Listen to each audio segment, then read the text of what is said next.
바울의 고백같이 우리의 속사람이 날로 새로워져서 하나님 앞에 온전하게 서기를 간절히 소망합니다. 여러분, 이 고백을 하고 있는 바울 사도의 이 고백, 우리가 낙심하지 아니하노니, 여러분, 이 고백은 언제 하는 고백일까요?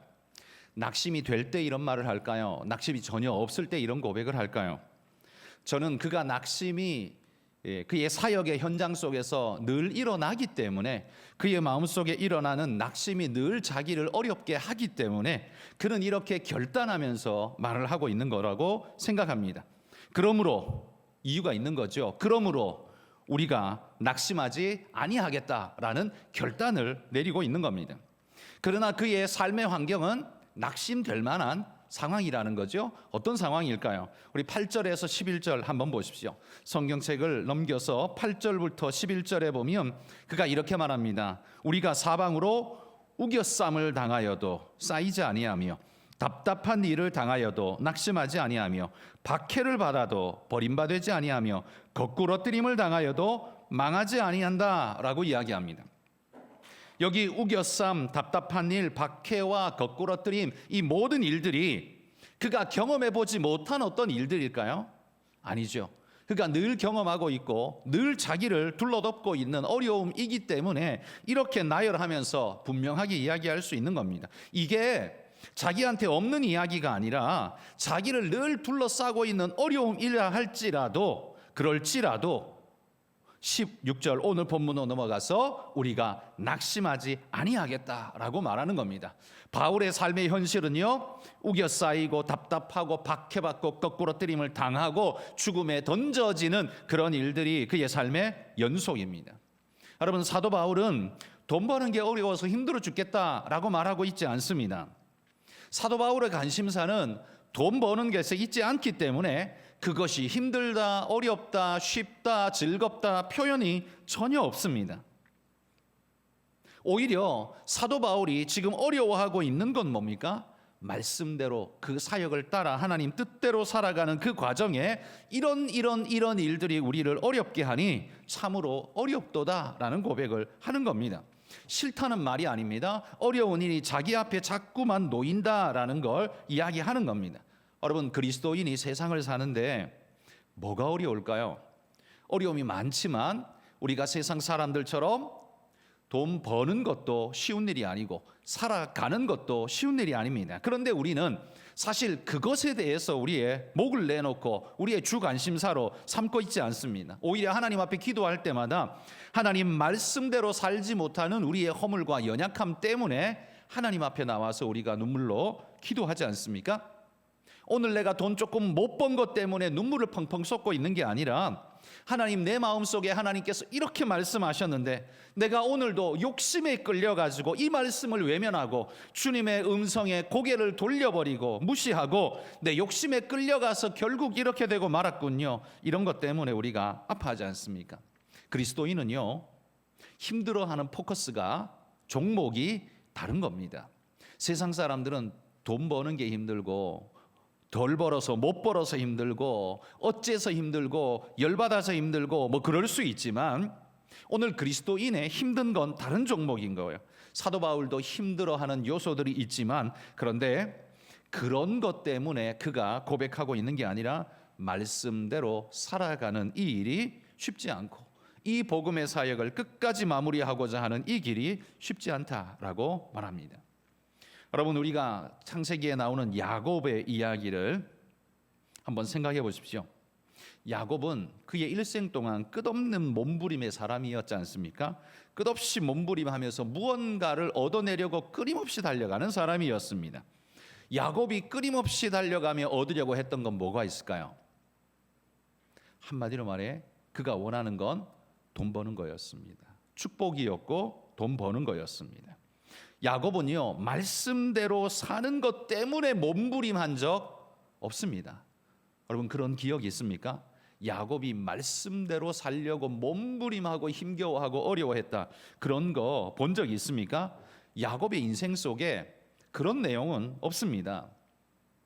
야곱의 인생을 쭉 기록해 주는 창세기의 이야기에 보면 계속해서 나오는 건 그가 물질적 축복과 장자권의 축복과 하여튼 축복 얻고자 하는, 지금 우리 말로 하면 돈 좀 많이 벌어보고자 하는 그것 때문에 그는 힘들었습니다. 그는 에서 때문에 힘들었고 낙심했고 라반 때문에 힘들었고 낙심했습니다. 이런 야곱, 여러분 이런 야곱이 성경에 나오는데 이 사람을 보면서 우리는 뭘 느껴야 하냐면 이게 바로 교회 안에 있는데 육신 따라 살아가고자 몸부림하는 그런 육신적 그리스도인의 전형적 모습이 야곱입니다. 교회 밖에 있는 사람 아닙니다. 교회 안에 있는데 하나님도 알고 말씀도 알고 기도도 하고 뭐도 하는데, 그런데 야곱의 끊임없는 욕구와 목표성은 늘 축복받는데, 한마디로 말해 돈 벌고 잘 사는데 그의 모든 포커스가 있었다는 거죠. 그러니 야곱을 보는 사람들은 육에 속한 그리스도인들의 전형적 모습을 보는 겁니다. 그런데 이 야곱이 결국에는 복받지 않습니까? 그래서 복받은 거 아니야? 라고 우리가 물을 수 있습니다. 그래서 복받은 게 아닙니다. 그래도 복을 주신 하나님의 이야기가 창세기 이야기입니다. 그래서 하고 그래도 하고 엄청나게 차이가 있어요.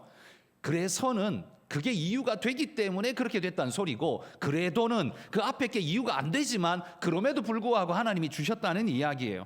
야곱이 복받은 건 그래서의 이야기가 아닙니다. 그래도의 이야기예요. 그는 육신적으로 살려고 발버둥치고 뭔가 육신적인 걸 얻으려고 끊임없이 몸부림하는 그런 육에 속한 그리스도인의 전형이었지만 그래도 하나님이 복을 주셨어요. 왜일까요? 하나님의 편애일까요? 그게 아니라 하나님은 그 야곱을 통해 이루고자 하시는 하나님의 계획과 뜻이 있었기 때문입니다. 야곱을 통한 하나님의 계획과 뜻이 있었기 때문에 그럼에도 불구하고 하나님의 은혜가 그에게 임했어요. 만약에 야곱이 하나님을 전혀 모르는 사람이었다면 그래도의 은혜가 그에게 주어질 수 있었을까요? 아마 없었을 거라고 생각합니다. 그가 하나님의 은혜를 알고 그래도 하나님을 믿는 사람이기 때문에 그에게 주어지게 된 은혜의 축복이라고 믿습니다. 그러니 여러분, 교회 안에는요 정말 열심 있는 그리스도인, 하나님을 향해 정말 영적으로 깨어있는 진짜 그리스도인, 그런 그리스도인이 아닐지라도 여기 야곱처럼 복받는 일이 있습니다. 여러분, 교회 안에 있으면요 그런 은혜가 있습니다. 교회 안에 있기 때문에 그런 은혜가 주어질 수 있는 기회가 그에게 주어지는 겁니다. 그러니 여러분, 힘들어도 교회 떠나지 마시기 바랍니다. 아무리 어려워도요 교회 벗어나지 마십시오. 교회 안에 있는 게 얼마나 큰 축복이고 위로이고 하나님의 복이 임하는 게 통로가 되는지 모릅니다. 바울은 오늘 이렇게 이야기합니다. 우리가 낙심할 만한 일이 이렇게 많지만 16절, 그러므로 우리가 낙심하지 않겠다라고 말합니다. 그러면서 이렇게 말합니다. 우리의 겉사람은 낡아지나. 왜 낡아질까요? 낙심할 일들 때문입니다. 어려운 일들 때문입니다. 그런 일로 인해서 우리는 소모되어지고 소진되어져 갑니다. 야곱은 그 물질적 축복 얻으려고 발버둥친 것이 20년을 소모하게 만들었습니다. 그의 20년 젊음을 다 날린 20년이었죠. 젊음을 소모했습니다. 그의 노동력, 젊을 때의 최고의 노동력을 다 소모했습니다. 이유는 뭡니까? 얻어보려고, 가져보려고, 오직 그것 때문에 그 모든 걸 소모했습니다. 우리 성도들 중에도요 늙어서 후회하는 이들 많습니다. 여러분, 늙어서 후회하는 일은 왜 일어날까요? 마땅히 해야 할 일을 하지 않고 다른 일에 몰두했을 때 우리는 늙어서 후회하는 일이 생겨날 수 있습니다. 돈을 좀 못 벌어서 후회하는 것, 그거 아닙니다. 돈이 많아도 후회합니다.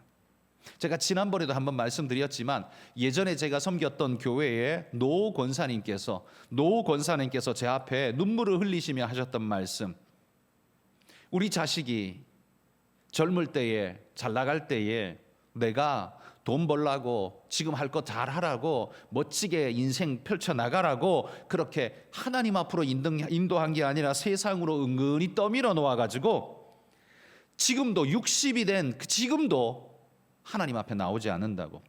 그의 영혼은 하나님 앞에 구원받지 못하는 죽음의 지옥의 인생이 됐는데 돈 많이 벌면 뭐 하냐고. 그러면서 자기 죄 때문이라고, 나 때문에 내 아들이 하나님을 모르고 천국에 축복을 누리지 못한다고 울면서 그렇게 저한테 했던 말씀, 예전에도 제가 설교 시간에 한번 말씀드렸습니다. 여러분, 그런 후회가 우리에게 있을 수 있습니다. 성도들 중에는요, 한마디로 늙어서 후회하는 이들이 있습니다. 그들은 어떤 길을 걸었을까요? 한마디로 야곱의 길을 걸으면 우리는 그렇게 됩니다. 야곱의 길을 걸으면 그렇게 됩니다. 겉사람이 후패하고 낡아지고 힘들어집니다. 소모되고 소진됩니다. 그런데 여러분, 이 고백을 하고 있는 바울을 보십시오. 힘들고 어려운 삶을 살기는 했지만 그러나 그는 이렇게 말합니다. 겉사람은 낡아지지만, 늙어가지만, 소진되지만, 소모되지만, 그러나 어떻게 해요? 속사람은 날로 새롭도다 라고 말합니다. 그런 것이 나를 그 물질적, 그 다음에 겉사람을 낡아지게 하는 힘들고 어려운 일들, 고단한 일들, 그런 것이 힘들기는 하지만 그게 나를 무너뜨리는 진짜 요소가 아니다라고 말하는 거예요. 이런 요소는 바울을 낙심하게 하지 못한다고 말하는 겁니다. 왜요? 왜 바울은 그런 힘들고 어려운 일에 낙심되지 않을까요? 18절에 이렇게 말합니다. 우리가 주목하는 것은 보이는 것이 아니요 보이지 않는 것이기 때문이다 라고 말해요. 그는 보이지 않는, 그리고 그것이 어떤 것이냐면 17절에 가운데 중간에 보면 지극히 크고 영원한 영광의 중한 것을 내가 바라보기 때문에, 내가 그걸 주목하기 때문에 육신적으로 다가오는 우겨쌈, 답답함, 박해, 그리고 거꾸러뜨림, 이런 모습이 내게 어떤 모양으로 다가온다 할지라도 그건 나를 무너뜨리는 요소가 아니야 라고 말하는 겁니다. 왜냐하면 내가 주목하는 건 그런 건 아니기 때문이라는 거죠. 힘든 게 좀 있어도 신경 쓰지 않는다는 거죠. 내가 진짜 중요하게 여기는 건 보이지 않는 것. 그런데 그건 바로 영원한 영광에 중한 것. 나는 그걸 주목하기 때문에 그런 걸리적거리는 어려운 것들 좀 내게 다가와도 나는 내 시선은 거기에 뺏기지 않아. 더 너머에 더 영원한 것 바라보고 있어 라고 말하면서 넉넉히 이겨내는 겁니다. 우리 삶의 우겨쌈, 여러분, 멀리 내다보지 못하면 오늘 내 앞에 주어진 어려운 것, 거기에 골몰하게 되어 있습니다. 더 먼 시선으로 내다보지 못하면 지금 내 앞에 걸리적거리는 그 조그만 어떤 것에 우리는 걸려서 넘어지며 쓰러지며 자빠지며 불평하게 되어 있습니다. 그런데요, 멀리 내다보는 사람은, 멀리 가야 하는 사람은 자기 발 앞에 깔짝대고 있는 어떤 그런 걸리적대는 것들에 그리 신경 쓰지 않습니다. 그냥 성큼성큼 걸어갑니다. 그게 멀리 바라보는 사람의 특징이죠. 우리가 주목하는 건 보이는 것이 아니요 보이지 않는 것, 영원한 영광의 중한 것을 바라보는 사람은 육신적으로 우겨싸는 일, 답답한 일, 어떤 일들이 조금 다가와도, 그래서 내 육신은, 겉사람은 낡아지게 할 수 있지만 그것이 나를 무너뜨리지는 못한다, 이렇게 선언하고 있는 거예요. 여러분, 바울은 그러면 어떻게 속사람은 날로 새로워지도다, 이 힘들어 죽겠는데, 늙어가는데, 힘 빠지는데, 고통스러운데 어떻게 자신의 속사람은 날로 새로워진다고 말할 수 있을까요? 이 고통스러운 일들, 어려운 연단의 일들, 이 모든 일들이 있음에도 불구하고 속사람이 새로워질 수 있는 건 뭡니까? 더 먼 것, 중한 것을 바라보기 때문입니다. 그것 때문에 그 어려움의 일들이 어떻게 느껴져요? 힘들고 어렵게 느껴지지만 그러나 그게 문제 아닙니다. 왜? 그걸 통해서, 이 연단을 통해서 자신이 더 강해지기 때문에 그렇습니다. 여러분, 다윗을 생각해 보십시오. 다윗이 하나님을 향한 철저한 신앙과 믿음을 가지고 있고 사울에게도 그렇게 충성했지만 그에게 돌아온 건 늘 죽음과 그 음침한 골짜기에, 사망의 음침한 골짜기에 위험밖에 없었습니다. 그러나 그것 때문에 다윗은요, 낙심하고 절망하고 포기하지 않았습니다. 오히려 그 일이 다윗을 더 단단하게 만들어 주었습니다. 그래서 다윗이 다윗 되게 한 건 어찌 보면 사울인지도 모릅니다. 사울의 그 연단 때문에 다윗이 더 단단해졌는지 모릅니다. 그것이 나를 피곤하게 하고 힘들게 하지만 겉사람은 낡아지나 속사람은 새로워지도다, 이 고백이요, 다윗의 고백이라는 말이죠. 다윗이 바로 그런 삶을 살았습니다. 뿐만 아니라요, 이 연단을 통해서 강해지기도 하지만 또 어떤 일이 있습니까? 우리가 그 어려움을 겪으면서요, 깨달음을 얻어갑니다. 그 어려움이 없었으면 깨닫지를 못했을 텐데 그 어렵고 힘든 일을 겪으면서 처음에는 불평이 나오고 원망이 나오고 입이 그냥 한 발은 튀어나오는 것처럼 투덜대는데도 불구하고 시간이 좀 지나가면서 자신을 다시 한번 조망해 보면, 자기의 어려웠던 상황을 다시 한번 돌아보면, 아, 그게 그래서 그랬구나. 이게 이래서 이렇구나. 하나님이 날 위한 준비하신 게 이런 게 있었구나. 이런 생각을 하게 되는 것. 무엇 때문입니까? 바로 그 연단 때문에 그런 고백할 수 있는 겁니다. 여러분도 지금까지 오는 동안 힘들고 어려운 것, 이를 꽉 깨물고 참아내면서 여기 오지 않았습니까? 그런 힘들고 어려운 일 당하지 않고 온 사람이 누가 있습니까? 그러나 지나놓고 보니까요, 그것 때문에 힘들기는 했어도 그것 때문에 내가 강해졌어요. 그것 때문에 내가 오늘 믿음이 한 단계 더 성장했어요. 그것 때문에 내가 더 저 사람을 이해할 수 있고 더 참아줄 수 있는 내 영적 용량이 커졌어요. 연단 때문에 그렇게 됐다는 거죠. 그러니 여러분, 그 육신의 겉사람을 낡아지게 하는 힘들고 어려운 우겨쌈, 답답한 박해, 그 고통이 나를 깨닫게 하더라. 사람을 깨우치게 하더라. 어려움이 없었으면 못 깨달았을 텐데 깨닫게 하더라. 여러분, 그런 축복이 있잖아요. 하박국을 보십시오. 하박국이요, 하나님 앞에 막 삿대질하면서 소리 지르면서 뭐가 정이냐 공이냐 외쳤던 사람이 그게 하박국입니다. 그런데 그렇게 소리 지르던 하박국이 하나님의 말씀 듣고 난 다음에 하박국 3장에 가면 뭐라 그래요? 나는 없어도 즐겁고 모자라도 기쁘고 하나님만 좋습니다 하는 사람으로 바뀌어졌어요. 환경이 바뀌었습니까? 환경 안 바뀌었어요. 패역한 이스라엘 백성 여전히 패역하고, 잡아먹으려고 덤벼드는 아수르 군대는 여전히 사악하고 변한 거 한 개도 없어요. 그런데 하박국이 바뀌었어요. 왜요? 그 연단과 어려움을 통해서 자신이 깨달아지고 하나님 앞에 새 존재가 됐어요. 마치 속사람은 날로 새롭도다라고 말한 그 말씀 그대로 하박국이 그걸 깨달았기 때문이라는 거죠. 하나님이 우리 삶에 주시는 어려움의 문제는요, 어려운 걸로 끝나지 않습니다. 우리를 깨닫게 하시고 우리를 강하게 하시고 복되게 한다는 사실을 여러분, 우리가 믿음으로 받아들이고 그렇게 담대히 나아가시기를 소망합니다. 여러분, 그렇기 때문에 어려움 올 때 너무 세게 불평하지 마세요. 나중에 후회합니다. 그 나중에 하나님 앞에 회개해야 돼요. 어려운 일이 생긴다고, 억울하다고 처음에 너무 세게 불평해버리면 어떻게 해요? 나중에 주워 담기 민망스럽습니다. 적당히 하십시오. 불평스러워도 적당히 하십시오. 그리고 시간이 지나고 나면 반드시 하나님이 깨닫게 하실 겁니다. 이게 이거구나. 하나님이 준비하신, 예비하신, 나를 깨닫게 하시는, 이게 하나님의 거울이었구나. 나를 쫙 비춰 보여주시는 거울이었구나. 여러분, 그런 일 깨닫게 될 때 오히려 그 아픔이 기쁨이 되는 은혜의 역사가 있을 줄로 믿습니다. 육신을 낡아지게 하는, 겉사람을 낡아지게 하는 그 힘들고 어려운 일이 그게 꼭 나쁜 일은 아니라는 거예요. 하나님이 우리를 깨우치고 연단하고 새롭게 정금같이 다듬어가는 과정에 꼭 필요한 일, 그래서 속사람이 날로 새로워지는 은혜의 축복을 주시는 통로가 된다는 것 기억하시기를 소망합니다. 그리고 또한 이 겉사람이 낡아지는 힘들고 어려운 이 일은요, 결국 어떻게 되느냐? 내 영적 성장을 이루어서 궁극적 기쁨을 누리게 만드는 그런 은혜의 축복을 주십니다. 비록 힘들었지만 복되었습니다. 그게 나한테는 정말 눈물이었지만 지나놓고 보니 내 인생에 정말 양약이었습니다. 여러분, 이렇게 고백한 일 많으시죠? 우리 어르신들은 더 많으실 거고, 인생의 시간만큼 그런 경험은 아마 비례하게 많으셨을 거라고 생각합니다. 그러니 여러분, 우리 삶에 편안한 길만 가고자 한다면 우리에게는 뭐가 없어요?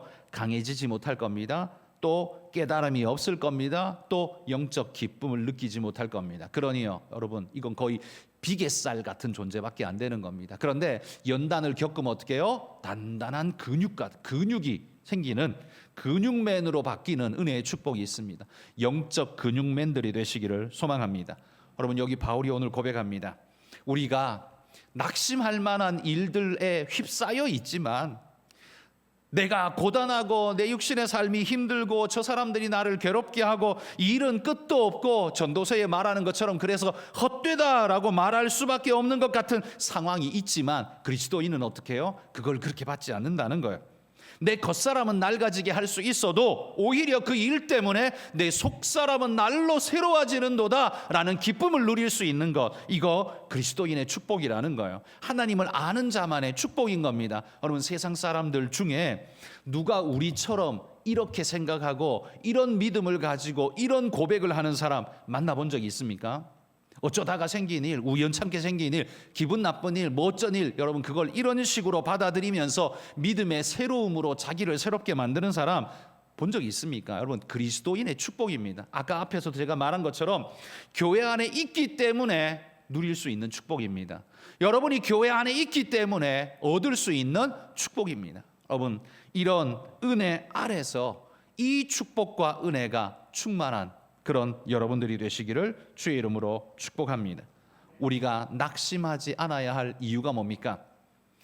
우겨쌈, 답답함, 박해, 거꾸러뜨림? 그게 아닙니다. 그건 참 우리를 힘들게 하는 일인 건 맞습니다. 그렇지만 우리가 낙심하지 않는 이유는 단 한 가지입니다. 우리가 주목하는 것이 다르기 때문입니다. 우리가 주목하는 것이 그들과 다르기 때문입니다. 바로 보이지 않는 영원한 것, 그 영원한 영광에 중한 것, 우리는 그걸 바라보기 때문에 더 멀리 보고 더 큰 소망을 꿈꾸는 백성이기 때문에 내 삶에 주어지는 조금의 어려움, 불평할 만한 일, 어려운 일들 우리를 무너뜨릴 수 없다. 우리는 그렇게 선포하고 믿음으로 나아가는 사람들 되는 줄 믿습니다. 우리 성도 여러분, 오늘도 힘들게 살았습니다. 오늘까지도 여러분 힘들게 사셨습니다. 그렇지만 그 힘든 일이 나를 무너뜨릴 수는 없습니다. 왜냐하면 하나님 붙잡고 계시기 때문입니다. 주님이 여러분을 붙잡고 계시기 때문입니다. 여러분 속사람은 그리스도 안에서 날마다 새로워지는 분들이 되시기를 주의 이름으로 축복합니다.